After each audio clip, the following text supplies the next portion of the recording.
Buenas tardes, chicos, chicas, aquí está vuestro líder, el jefe del castellano. Vale, entonces hoy vamos a terminar este tema de los comentarios de texto. Nos faltaba por ver este apartado del comentario de modalización, que es el apartado de modalidades del enunciado, también se les llama modalidades oracionales.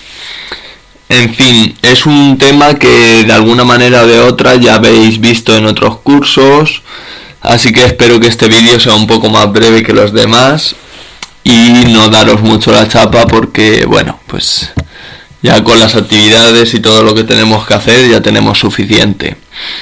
Entonces, ¿qué son las modalidades del enunciado? Pues las modalidades del enunciado tienen que ver con la actitud que tenemos cuando hablamos o cuando escribimos. Es decir, expresan lo que nosotros opinamos, nuestro punto de vista sobre aquello que decimos. Por eso aquí he puesto que reflejan la actitud del hablante.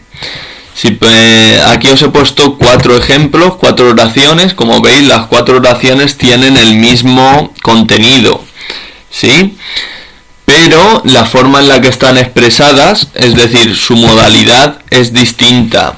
Entonces, la intención comunicativa que transmiten es también distinta, es diferente, ¿vale? Por ejemplo, en la oración A, Fran es tu líder, tenemos una oración enunciativa, simplemente estamos transmitiendo información. Sin embargo, aquí en la segunda oración, teniendo el mismo contenido, tenemos una intención distinta. Esta vez la intención es preguntar, ¿Fran es tu líder? Y en las dos últimas pues tenemos una duda, dudo que Fran sea tu líder, y un deseo, ojalá Fran sea tu líder. Como veis, además, las modalidades del enunciado están relacionadas con otro tipo de expresiones lingüísticas, por ejemplo, el modo del verbo, que lo estudiamos en la segunda evaluación con todo esto de la morfología y tal. Entonces, aquí, como veis, los verbos están en modo indicativo y aquí están en modo subjuntivo. Vale, entonces depende del punto de vista que tenga el hablante sobre lo que dice, pues lo transmitirá con una modalidad o con otra distinta. Esto en realidad es muy sencillo, ya os digo que las modalidades del enunciado de alguna manera o de otra, seguro que las habéis estudiado en secundaria, en algún curso, seguro, estoy seguro. Entonces vamos a centrarnos no tanto en la definición, en la descripción de estas modalidades, sino que más bien nos vamos a centrar en cómo comentarlas o cómo aparecen en los textos que vamos a comentar. Porque nosotros, como ya sabéis, estamos comentando un tipo de texto muy concreto, el texto expositivo argumentativo, concretamente el texto periodístico, y más concretamente aún estamos estudiando columnas, artículos de opinión, ¿vale? Entonces vamos a centrar la explicación de este vídeo, la vamos a centrar en cómo se manifiestan esas modalidades del enunciado en ese tipo de textos, en ese tipo concreto de textos, ¿vale? Entonces vamos a ver en qué consisten. En primer lugar tenemos la modalidad enunciativa, ¿vale? Además nosotros vamos a ver cómo estas modalidades se relacionan con el concepto de modalización. La modalidad enunciativa, por ejemplo, está muy relacionada con los textos que están poco modalizados. Es decir, si un texto, si un autor, si un periodista intenta que su texto sea lo más objetivo posible, seguramente utilizará la modalidad enunciativa. Por eso generalmente en nuestro comentario no la trataremos tanto porque, por así decirlo, es la neutra, es lo que se espera, es lo menos modalizador posible. Por eso en nuestro comentario pues generalmente comentamos las otras modalidades, son más interesantes para este tipo de comentario. Entonces os he puesto por un lado el tipo de modalidad, cuál es su finalidad. En el caso de la enunciativa es emitir juicios, transmitir información, ¿vale? Y con un pretendido rigor u objetividad, ¿vale? Que parezca lo más realista, lo más parecido a la realidad posible. Eso es lo que significa objetividad, ¿vale? Y sobre todo pues encontramos verbos en tercera persona, en modo indicativo, con un léxico denotativo, ¿vale? Esos son los rasgos propios de la modalidad enunciativa. Y por ejemplo, pues prácticamente en un texto la mayoría de oraciones serán enunciativas. Aquí os he puesto una, por ejemplo: Antonio Flores salía en la tele, acababa el chiste con la coletilla de por fin somos europeos y España entera se partía, ¿vale? Pues como veis se cumplen los rasgos que os he dicho, ¿no? Verbos en indicativo, en tercera persona, mera transmisión de información, y esa transmisión lógicamente puede ser tanto en afirmativo como en negativo, ¿vale? Y luego tenemos oraciones interrogativas. Cuando se usan en los textos que vamos a comentar, generalmente es para involucrar al lector. Evidentemente, los textos que comentamos son textos escritos y son textos en los que la comunicación se produce de manera diferida. Es decir, el lector no puede contestar, no está leyendo al mismo tiempo que la otra persona escribe. No es como el WhatsApp, por ejemplo, que una persona te escribe y tú al momento le contestas. Los artículos de opinión no son así. Por tanto, cuando en un artículo de opinión se hace una pregunta, no es para que el lector conteste en ese momento, evidentemente, es para involucrarlo de alguna manera, ¿vale? Sobre todo se ve pues en signos de interrogación y en los interrogativos. Cuando hablo de interrogativos me refiero a pronombres, determinantes, adverbios interrogativos, ¿vale? Por ejemplo, aquí tenemos una serie de casos en este ejemplo. ¿Cómo estáis los conductores de camiones? ¿Dónde paráis ahora para refrescaros la cara? ¿Y en qué microondas del corazón calentáis los...? Vale, no hace falta leerlo todo. Pues, por ejemplo, en estas dos primeras interrogaciones, pues tenemos aquí sus adverbios interrogativos, cómo y dónde, los signos de interrogación. ¿Qué pasa? Que la modalidad interrogativa se puede expresar mediante interrogaciones directas, como es este caso, o también mediante interrogaciones indirectas, que las estudiamos también en la segunda evaluación a propósito de las oraciones subordinadas sustantivas. Las indirectas serían aquellas preguntas que forman parte de una oración subordinada sustantiva, es decir, que forman parte de los argumentos del verbo. Por ejemplo, yo puedo decir: ¿por qué no has visto mi vídeo? ¿Vale? Y luego te pregunto por qué no lo has visto, ¿vale? Aquí tendríamos lo mismo. Esta sería una interrogación directa con sus signos de interrogación, su interrogativo aquí, y aquí tendríamos una interrogación indirecta.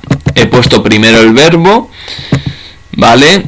Y luego aquí, como complemento directo, como oración subordinada, iría la pregunta. Por eso se llaman interrogaciones indirectas, porque no aparece la pregunta directamente, sino que aparece primero un verbo y luego esa pregunta, ¿vale? Bueno, luego tenemos también oraciones exclamativas, que se utilizan sobre todo pues para manifestar subjetividad, para manifestar emociones. Al igual que en las interrogativas hay una serie de pronombres y adverbios, sobre todo, que son los exclamativos. Por ejemplo, en este ejemplo, qué alegría, ¿vale? Y también los signos de exclamación. Luego tenemos las imperativas. Las imperativas se utilizan para apelar al lector, para aludir a él y para demostrarle que es necesario o conveniente una acción, la que sea, de aquello que nos quieran convencer. El modo prototípico de las oraciones imperativas evidentemente es el imperativo. Sin embargo, muchas veces el subjuntivo también tiene ese valor para dar órdenes. Por ejemplo, aquí en el ejemplo que yo os he traído, valga la redundancia, no se engañen. Cuando están en forma negativa se utiliza el subjuntivo. O, por ejemplo, órdenes más triviales, por ejemplo, que te calles, ¿vale? Sería modalidad imperativa y lo expresamos en subjuntivo. Entonces aquí, evidentemente, pero no se engañen, sería la oración, el enunciado que está en una modalidad imperativa. Luego tenemos las dubitativas o de probabilidad, que sirven para expresar duda o probabilidad, como su propio nombre indica, ¿vale? No tiene mucha pérdida esto. Generalmente el subjuntivo es el modo que utilizamos para este tipo de cuestiones, para dudas, probabilidad, deseo. Generalmente el indicativo sirve para afirmaciones, para aseverar que algo es cierto, y el subjuntivo sirve para deseos, dudas, probabilidad. Vale, y luego puede haber otros elementos que también influyen en la modalidad, por ejemplo, puede que, podría ser que, el futuro de indicativo, por ejemplo, si digo serán las 6, y lo digo refiriéndome a este momento, claro, pues serán las 6 quiere decir que más o menos que puede que sean las 6, ¿no? O, por ejemplo, adverbios como quizá, ¿vale? Aquí tenemos ese adverbio, precisamente, quizá este sea, ¿veis? También se utiliza el modo subjuntivo, el momento de reorganizar los afectos personales y colectivos. Y por último tenemos las desiderativas. Las desiderativas nos sirven para expresar deseo o rechazo, es decir, deseo o no deseo, ¿vale? Entonces tenemos como rasgo habitual el uso del subjuntivo y el adverbio ojalá, como es el caso de este ejemplo, ojalá el virus nos haga salir de la caverna las sombras y la oscuridad. Vale, entonces, bueno, yo creo que esta explicación esta parte de la modalización es muy sencilla, yo creo que no hace falta darle muchas más vueltas. Como os digo, ya hemos estudiado esto en secundaria, tampoco no tiene una excesiva dificultad. Entonces yo creo que podemos pasar a la práctica. Aquí tenemos un texto resuelto y el texto se titula ¿A quién echas de menos? Y lo publicó ayer en el diario Ana Requena Aguilar. Aquí os he puesto los colores de las modalidades que he encontrado en este texto. La enunciativa no la he señalado por lo que he dicho antes, básicamente. Entonces, como siempre, esta es una parte más del comentario, pero lo primero es leer el texto. Bebo agua y lo leemos. ¡Hala, vamos allá! Dice así: hace unos días en una radio argentina dije que quizá este sea el momento de reorganizar los afectos. Yo he decidido agarrarme a todo lo que tengo aquí delante para combatir la incertidumbre. El sábado por la mañana, en el balcón, con el vaso de vermú y una rodajita de limón, me sentí capaz, aunque no sabía bien de qué ni por cuánto tiempo. El lunes, con el cielo blanco y la calefacción encendida, me vine abajo. Y es que el tiempo está un poco como nosotros, ambivalente.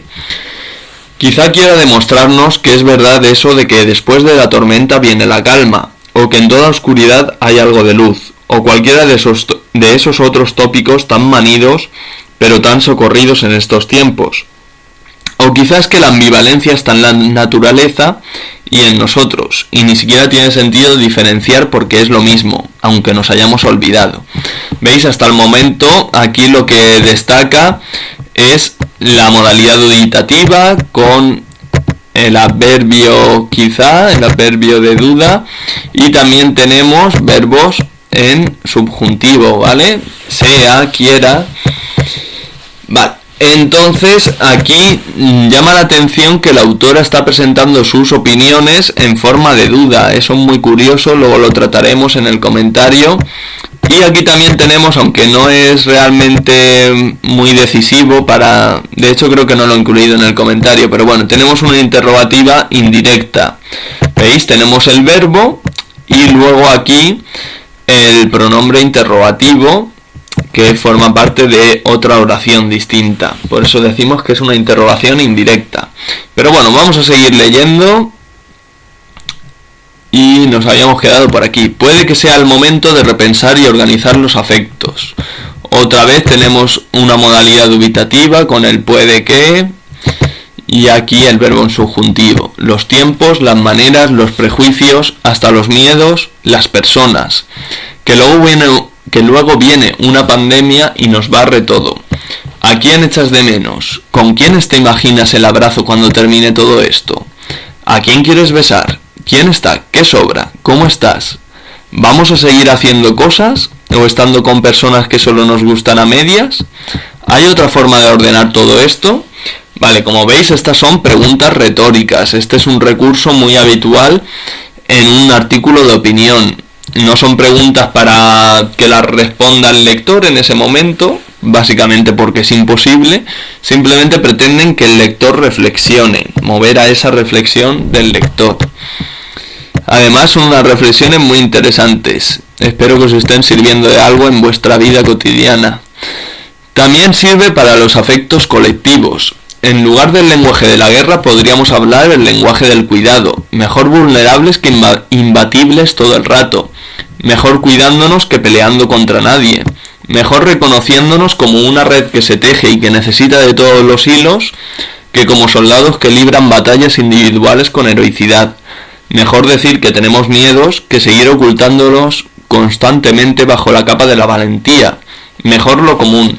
Aquí, aunque no lo parece por la forma como está escrito, se está utilizando una modalidad imperativa. Lo que nos está diciendo la autora es que nos está animando a cambiar nuestra manera de hablar, ¿no? Creo que en los textos que hicimos el otro día, la semana pasada, también salió este tema, ¿no? De cómo utilizamos el lenguaje de la guerra. Sí, fue a propósito de las figuras retóricas, cómo utilizamos el lenguaje de la guerra para hablar de la enfermedad, ¿no? Todo es ha vencido esta batalla, los valientes que se están enfrentando a este virus. Entonces la autora nos dice que utilicemos un lenguaje más común, más habitual, y eso nos lo dice con una modalidad imperativa, ¿vale? Aquí otra pregunta retórica: ¿a quién echas de menos? La autora está insistiendo todo el rato en lo mismo. Y luego termina con una serie de deseos. Yo quiero oler a mi madre cuando la abrazo, ver a mi padre tenderme una copa de vino, pelearme con mi hermano. Quiero llegar a casa de mis abuelos y que me abracen y abrazarlos. Quiero besos concretos y hacer de lo tierno algo salvaje. Quiero escuchar de nuevo a ese ser pequeño que gritaba coronavirus corriendo por la casa. Desordenarle el pelo. Cocinar para él bizcochos de sabor dudoso. Abrazarle muy fuerte hasta que se queje. Hacer la vida, la normal no, la que sea que esté por venir. Vale, lo que nos está diciendo, estos deseos los está expresando con el verbo querer, y también aparecen varias veces por el modo subjuntivo, ¿no? Abracen, no sé si había alguno más por ahí, me suena que sí, ¿vale? Entonces, ¿cómo he hecho yo el comentario? Pues, como veis, es breve. Tened en cuenta que hay que hacer todo el comentario de modalización. Quizá incluso diría yo que me ha quedado un poco largo, pero bueno, al final me he centrado en lo más curioso, en lo más destacable del texto. Y dice así: este texto utiliza distintos tipos de modalidades oracionales. La autora empieza su texto con una oración dubitativa con el adverbio quizá, que repite en el tercer párrafo. La autora expresa sus pensamientos de forma atenuada. También recurre a menudo a la modalidad interrogativa, sobre todo en el cuarto párrafo, con una serie de preguntas retóricas que pretenden motivar una profunda reflexión en el lector. El texto termina con una serie de oraciones desiderativas que no hacen más que expresar las experiencias y sensaciones que provocan nostalgia en la autora. Para ello utiliza el verbo querer en primera persona, quiero. Pues veis, es algo sencillo, simplemente se trata de que describáis esas modalidades que se utilizan y sobre todo para qué se utilizan, ¿no? Al final, si nos quedamos solo con la identificación, eso no nos sirve para nada. Lo que tenemos que ver es cómo afecta, cómo contribuyen esas expresiones lingüísticas a crear un texto más o menos modalizado. Evidentemente, si os fijáis, este texto tiene muy pocas muy pocas oraciones que tengan una modalidad enunciativa, que serían prácticamente las que se han quedado en blanco. Eso nos indica que el texto está muy modalizado, que es al final lo que tenemos que ver, lo que tenemos que analizar y descubrir nosotros y nosotras. Vale, y para terminar pues os presento los ejercicios. Tenemos aquí en primer lugar en el ejercicio 1 solo tenéis que comentar ¿esto qué ha pasado? Ya la estoy liando. Vale, solo tenéis que comentar el uso de las modalidades oracionales en el texto. Fijaos que también es un texto que está bastante modalizado, incluso el título, que pasen los días. Es un deseo, ¿no? Deseo que pasen los días. Con este que, ¿vale? Que sería una conjunción. También el pasen lo tenemos en modo subjuntivo. Vale. También trata sobre el tema del coronavirus. Lo siento, he intentado que se note poco esto, pero es que no se escribe sobre otro tema. La verdad es que estamos en una sociedad que es un poco monotemática. Siempre lo somos más o menos, pero en este momento más que nunca. Poco más puedo hacer. Y luego aquí en el ejercicio 2, ya que estamos terminando esta cuestión, pues os he traído una actividad, otra vez, otro texto expositivo argumentativo, otra columna de opinión, y en este caso lo que quiero es que hagáis el comentario completo, ¿vale? El comentario con la deixis personal, con los cambios de registro, con el léxico valorativo, con las modalidades y con las figuras retóricas, con los 5 aspectos de modalización que hemos estudiado. Entonces nada más, esto es todo. Espero no haberos aburrido mucho y que esto sea útil para vosotros y vosotras, y que todos estéis bien, que vuestras familias estén bien y que nos veamos muy pronto. Un saludo.